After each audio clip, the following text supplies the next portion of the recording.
again, we were talking about the Ravens and Lamar, and we saw in on Sunday the Giants, they knocked off the Ravens.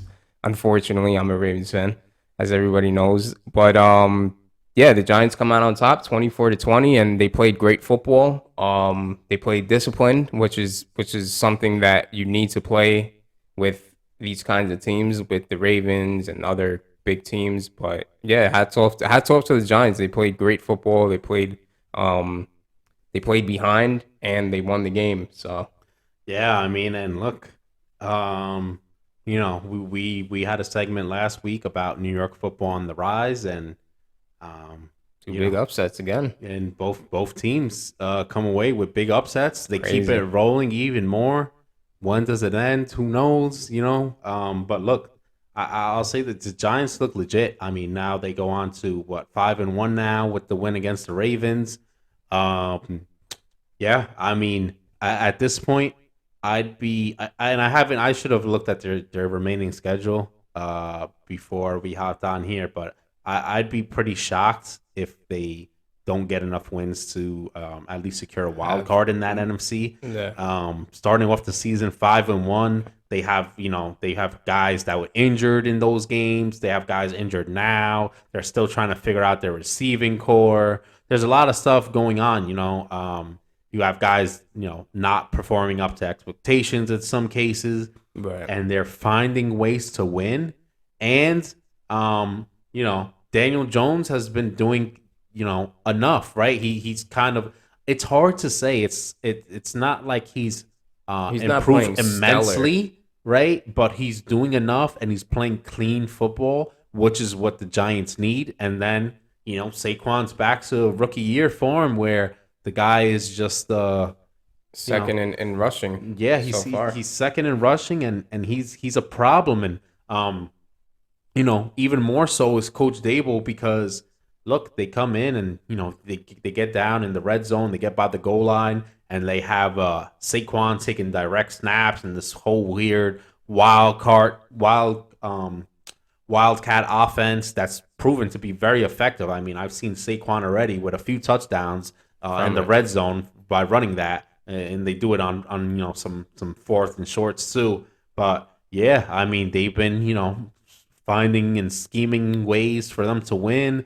They got their high draft pick and Kayvon Thibodeau back. And he Crucial had a crucial great play. sack, and to kind of ice the game for the Giants late with a sack fumble. And yeah, I mean, they've been playing both sides of the ball. It's not the most spectacular or anything like But that, wins but are wins. wins are wins. And What I they're getting will tough, hard wins. Yeah, what I will say about Daniel Jones is, people kind of expect Dable's here. Now we get a Josh Allen, and it's like you're not going to get Josh Allen out of Daniel Jones. You may not get it just yet.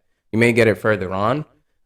May not even get that. But I think the important thing with Daniel Jones is like he's built. You can see he's building confidence. You can see through his play.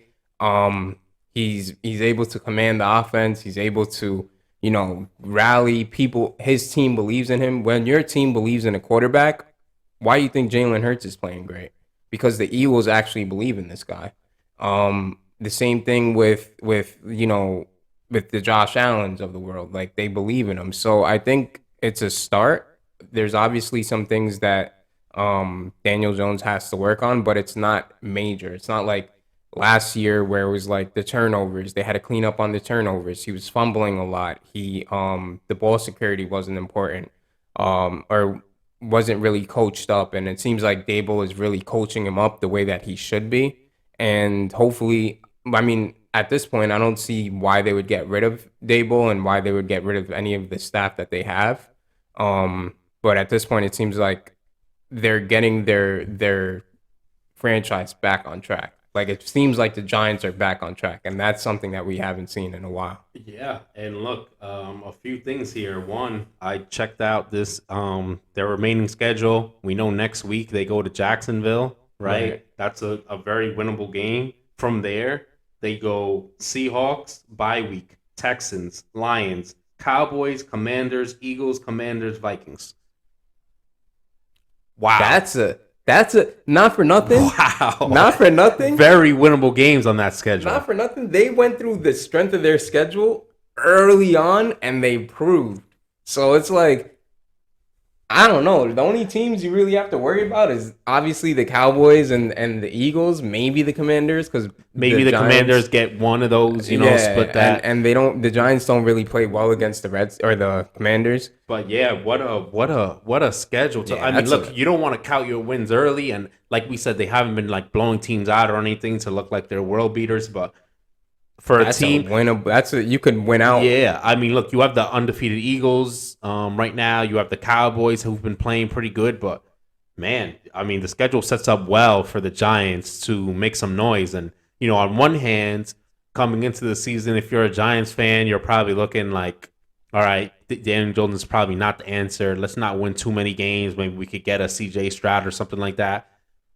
At this point, look, you're not drafting early in the first. I mean, you're 5-1. Yeah, you're like a middle of the pack. You go and try to. I mean, they're one of the record wise at this point. In the towards the top of the league. So at this point, you win the games that you can. And look, like we talked about when we were talking in our college football segments, there's a lot of quarterbacks.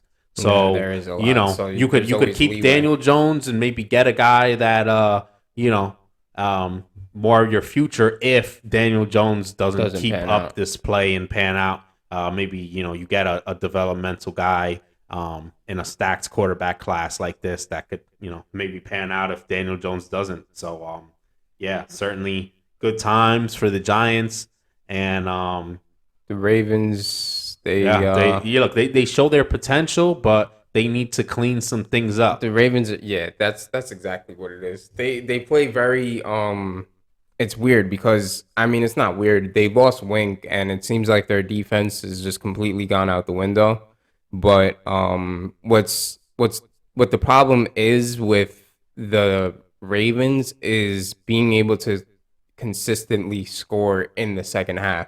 They put up points in the first half, which is great, but you have to be able to sustain that play and you have to be able to put up points. And it's like, yeah, people are saying like, oh, it's not Lamar's fault, or they need to get him a receiver and they need to get him this, but it's like, how much more do you need to get the guy? And there's sometimes, the Dolphins game is unacceptable. Lamar played lights out. The defense should have been able to back him.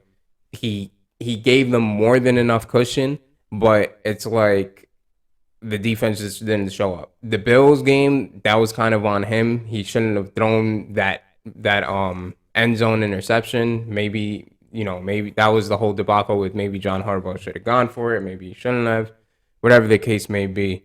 And then obviously this game where he had that horrible interception, and then you have a game-winning drive. If I'm a coach, I'm telling my quarterback ball security is what we need to focus on and hone in on. If the play isn't there, throw it away or just get rid of it or do whatever you have to do to just end the play. But I think overall the offense needs to play a little bit better. Overall, I think they need to cut down on their turnovers and just play a little bit more technologically sound, because it's just not. This isn't. I mean, the record speaks for itself. You're 3-3 for a reason. So